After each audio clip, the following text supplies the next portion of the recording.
Have you ever wondered if your afternoon nap is secretly doing more harm than good? I know, that sounds strange. Most of us were raised thinking naps are harmless, maybe even healthy. But if you're over 60, how you nap could quietly be affecting your heart, your brain, even how long you live. And here's the kicker, it's not just about whether you nap or not. It's about how you nap. Because believe it or not, certain nap habits, the ones that seem innocent, can slowly chip away at your health. They can drain your energy, cloud your memory, increase your risk of heart problems, and even affect your blood sugar. The good news? Every single one of these mistakes is avoidable. So in today's video, I'm walking you through the 5 most common napping mistakes older adults make, often without even realizing it, and I'll break down exactly why they matter. Plus, I'll show you how to nap in a way that actually recharges you, rather than puts your health at risk. If you're over 60, or you love someone who is, don't skip this one. Because by the end of this video, you'll know how to make your naps not just a rest, but a tool to feel sharper, healthier, and more energized every day. Let's get started. Mistake number 1, napping right after a meal. We've all been there, you finish a nice, hearty lunch, and before you know it, you're sinking into the couch, thinking, just a quick nap. It feels comforting, doesn't it? But here's the truth, lying down for a nap right after eating could be quietly doing more harm to your body than you realize. Here's why. When we eat, especially meals high in carbs or fats, our body kicks into digestion mode. Your stomach, pancreas, intestines, and liver all start working together to break down that food. But when you lie down too soon, especially flat on your back, you interrupt this natural rhythm. Gravity stops helping your digestion, and that makes it much easier for stomach acid to move up into your esophagus. That's when problems like heartburn, acid reflux, and even silent reflux, which can damage your throat without you feeling it, start to show up. And this isn't just some random discomfort. As we age, the little valve that keeps acid in your stomach, called the lower esophageal sphincter, weakens. That means reflux gets more common and potentially more damaging. But that's not all. Lying down after eating also pulls blood away from your brain and muscles, because your body's working overtime on digestion.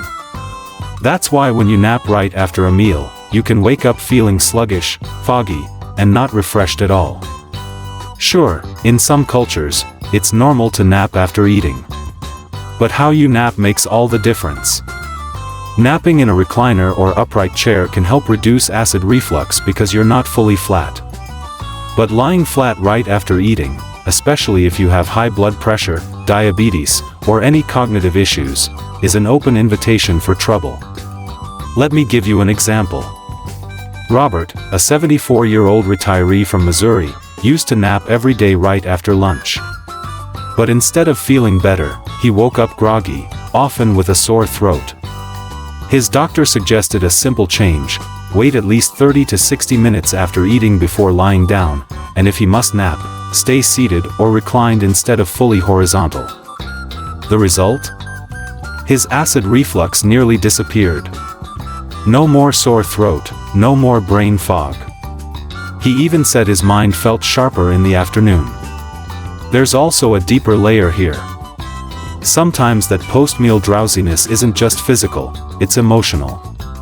Loneliness, boredom, or lack of stimulation can trick our bodies into thinking it's time to sleep. Many older adults fall into a routine of eat, nap, wake up groggy, feel unmotivated, repeat. And that's a dangerous cycle, not just for your body, but for your spirit. So here's the takeaway: you don't have to give up your naps. But be mindful. Let your body digest first. Sit upright, take a gentle walk around the house, or do a light chore. Then when you nap, you'll actually feel the benefits. Because the goal isn't just to rest, it's to restore. And that makes all the difference. Mistake number 2, napping too long. A nap can be the perfect midday reset, especially as we get older and that afternoon energy slump hits. But here's where it gets tricky: there's a fine line between a nap that refreshes you and one that leaves you feeling worse. And that line? It's usually around 30 minutes. Once you go past that, especially beyond an hour, you enter deeper stages of sleep. And when you wake up from that, you're not refreshed, you're hit with what scientists call sleep inertia. That's that heavy, groggy feeling when your brain is stuck between sleep and wakefulness. You're disoriented, sluggish, maybe even cranky. But beyond how you feel immediately after, longer naps are now being linked to serious health risks. Research from aging and neurology journals has shown that seniors who nap excessively during the day, especially for over an hour, have a much higher risk of cognitive decline, even dementia. Why? Because long naps throw off your body's natural sleep-wake rhythm. Your body clock, or circadian rhythm, gets confused, which then makes it harder to fall asleep at night and stay asleep. And poor nighttime sleep is one of the strongest predictors of memory loss, depression, and weakened immune function in older adults. What's important to understand is that needing long naps isn't always the problem, it's often the symptom. If you feel like you can't get through the day without a 2 or 3 hour nap, your body is trying to tell you something. Maybe your sleep quality at night is poor. Maybe you have undiagnosed sleep apnea, depression, or even early signs of neurological changes. Take Irene, for example. She's 81, and for years, she took a 2-hour nap every afternoon because she just couldn't stay awake. But she wasn't feeling better. In fact, her memory started slipping and her night's sleep got worse. Her daughter suggested she see a doctor, who referred her to a sleep specialist. Turns out, Irene had moderate sleep apnea and was also low on vitamin D, things she'd never considered. Once those got treated, she shortened her naps to 20 minutes, and guess what? Her energy, memory, and sleep all improved. So, what's the ideal nap length? Most sleep experts say 20 to 30 minutes. That's the sweet spot, long enough to recharge your brain, short enough to avoid deep sleep cycles that leave you groggy. Plus, shorter naps mean you're not losing half your afternoon. If you're spending 2 or 3 hours sleeping during the day, that's time you could be moving your body, talking to friends, or doing things that keep your mind sharp. Staying mentally and socially active after 65 is one of the most powerful ways to slow aging. So if you find yourself needing marathon naps, it's worth asking, what's really behind this fatigue? And could a shorter, more intentional rest serve you better? And hey, if you're still with me and you found this helpful so far, drop a comment below with the number 2 so I know you're still here. And if you haven't yet, make sure to hit that subscribe button and turn on notifications so you don't miss out on future videos. Give this video a like if you're enjoying it, and share it with a loved one who could benefit too. Your support helps us keep creating content just like this for you. Alright, let's keep going. Mistake number 3, napping for hours in a recliner. Now, let's talk about the recliner, the king of cozy naps. We all have that chair, right? Soft cushions, perfectly tilted back, maybe the TV hums in the background, it's easy to drift off. For many seniors, the recliner becomes the unofficial nap headquarters. But here's what most folks don't realize, napping for hours in a reclined, but not fully flat, position can quietly harm your health. Why? Because when you nap semi-upright, your body doesn't fully relax. Your diaphragm, the muscle that helps you breathe, has to work harder in that position. That often leads to shallow breathing during naps, which means less oxygen is getting to your brain, heart, and muscles. And that's not just uncomfortable, it's dangerous. Studies show that poor oxygen levels during rest are linked to fatigue, brain fog, and even heart strain in older adults. Plus, there's your circulation to think about. Sitting with your knees bent for long periods slows blood flow back to your heart. Over time, that can increase your risk of blood clots, especially if you have varicose veins or limited mobility. It can even lead to deep vein thrombosis, DVT for short, a condition where clots form in your legs and can travel to your lungs. And that can be life-threatening. In fact, Marvin, a 76-year-old retired factory worker, used to nap every afternoon in his recliner for 2 hours. He'd wake up with neck pain and sometimes tingling in his hands, but he figured, hey, that's just old age. But when he finally saw his doctor, the truth was more serious. Marvin was developing cervical spine compression, partly from the awkward angle his neck was stuck in during those long recliner naps. Once Marvin switched to lying flat on his bed for shorter naps, and added a simple neck support pillow, the pain started easing up in just a few weeks. But let me tell you, the sneakiest danger of recliner naps isn't physical, it's psychological.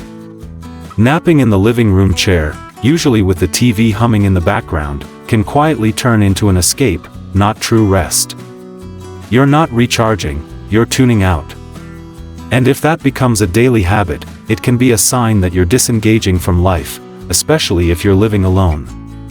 You start napping not because you're tired, but because you're bored. And that's not rest, that's retreat. For older adults, that's a slippery slope, because staying mentally stimulated, feeling a sense of purpose, and connecting with others are key pillars to long-term well-being. So next time you find yourself dozing off in your chair, ask yourself, am I truly resting, or am I sliding into a routine that's quietly stealing my vitality? Remember, the best naps happen when you're lying flat, in a quiet, supportive space, for about 20 to 30 minutes. It's not about denying yourself rest, it's about choosing the kind of rest that actually renews your mind and body. And sometimes, that simple shift, from the chair to the bed, can make all the difference. Mistake number 4, napping too close to bedtime. You might think, a nap's a nap, when I'm tired, I sleep. But for many seniors, there's a hidden trap here. Napping too late in the day can quietly wreck your sleep at night, and over time, it chips away at your health. Our bodies run on a 24-hour cycle called the circadian rhythm. It's like your internal clock. It knows when to release melatonin to help you wind down in the evening, and cortisol to help you wake up feeling alert. But when you nap too late, say, within 3 or 4 hours of your usual bedtime, you send confusing signals to that clock.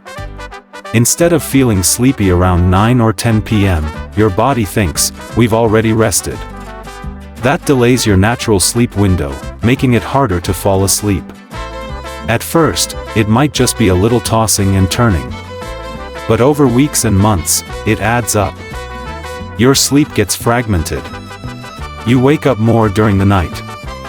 And the next morning? You feel groggy, no matter how many hours you were in bed. And for seniors, poor sleep isn't just an annoyance. It increases your risk of memory problems, mood disorders like depression, higher blood pressure, and even more falls, something none of us want. Let me share Dorothy's story. She's 74, a proud grandmother of 5. She started taking naps after dinner, around 6 p.m., thinking it helped her relax and digest. But before long, she was lying awake past midnight, struggling to fall asleep, and even when she did, her sleep was shallow. She felt so drained the next day that she stopped her morning walks, the very activity that used to give her joy. Her doctor pointed out that these early evening naps were the real culprit. Once she moved her nap to earlier in the afternoon, around 2 p.m., her nights improved. She started falling asleep faster and waking up more refreshed. Here's why. As the day progresses, our brain builds up what scientists call sleep pressure. That's the natural drive that makes us sleepy at night. But if you nap too late, you relieve that pressure, and that makes it harder to reach the deep, restorative sleep your body craves. The fix? Try to limit naps to before 3 p.m. and keep them brief, 20 to 30 minutes. Think of them as a quick recharge, not a full reset. So if you're lying awake at night wondering, why can't I sleep? Take a look at when you're napping. The answer might be hiding right there in your evening routine. And hey, if you're still watching and getting value from this, comment the number 4 below so I know you're with me. And don't forget, hit that subscribe button, turn on notifications, and share this video with someone you care about. It helps the channel and helps us keep bringing you content that makes a difference. Mistake number 5, napping without adjusting the environment. A lot of folks think napping is just about closing your eyes and that's it. But here's the thing, where and how you nap can have a big impact on whether your body sees it as actual rest, or just zoning out. As we age, our senses might dull, but our brains stay highly sensitive to our environment. Things like noise, temperature, lighting, and body position all send signals to your brain about whether it's time to deeply rest or stay alert. Think about this, how often do people nap with the TV still playing? Or with the blinds wide open, sunlight streaming in? Or sitting hunched over on a couch with no neck support? It might feel fine in the moment, but over time these habits can actually reduce the quality of your nap, and even contribute to long-term fatigue. Let's start with light. Even when your eyes are closed, light, especially blue light from TVs or devices, can sneak through your eyelids and suppress melatonin. That messes with your internal clock, and the result? You wake up from your nap not refreshed, but groggy and unfocused. Then there's sound. Some folks say, "Oh, I'm used to background noise," but science says otherwise. Even low-level noise, like the TV mumbling in the background, can prevent your brain from reaching deep sleep stages. That's when important stuff happens: memory consolidation, hormone balancing, and cell repair. And let's not forget posture. Napping slouched in a stiff chair or curled on the couch without proper support can mess with your circulation, cause back or neck pain, and even interrupt your breathing, especially if you have sleep apnea or lung issues. Let me tell you about George. He's 77, and every afternoon he'd nap in his recliner with the blinds open and the news on. But he kept waking up cranky, stiff, and needing coffee just to get moving again. Then his daughter suggested some simple changes: close the blinds, use a neck pillow, turn off the TV, and play soft instrumental music instead. The result? George's naps became shorter, more refreshing, and he felt energized without caffeine. The takeaway? Your nap environment is just as important as the nap itself. You wouldn't eat dinner standing up in a noisy hallway, so why would you nap in a place that's chaotic or uncomfortable? Create a nap space that's quiet, dim, and supportive. A place that tells your body, it's time to rest and recover. Because as we age, our sleep becomes more fragile, we get less deep sleep at night, we wake up more. A poorly planned nap can tip that balance, making nights harder and days more exhausting. Don't underestimate the power of your surroundings. They can either restore you, or rob you of the rest your body desperately needs. Final thoughts. You know what surprises people the most about aging? It's not the aches or the gray hair, it's realizing that the small things you do today quietly shape how long and how well you'll live tomorrow. Even something as simple as a nap. Because every habit you repeat, good or bad, compounds over time. They either strengthen you or slowly wear you down. And most of the time, we don't even notice until the damage is done. But here's the good news. You don't need a dramatic overhaul. Just a few smart changes to your nap routine, when you nap, how long, where, and in what position, can completely transform how you feel. Imagine waking up from a nap feeling refreshed, clear-headed, energized, not groggy, not sore. That's not some fantasy, that's entirely possible, starting today. You deserve quality rest. You deserve to feel good after you sleep, not worse. And you have the power to make that your reality, one nap at a time. Thank you so much for spending time with me today. I'd love to hear from you. Drop a comment below and share one thing you learned or plan to change about your naps. Your feedback keeps this channel alive, and I love reading your thoughts. And if you enjoyed this video, please like, subscribe, and share it with your friends or family. You never know who might need to hear this. Thanks again for watching, and I'll see you in the next video.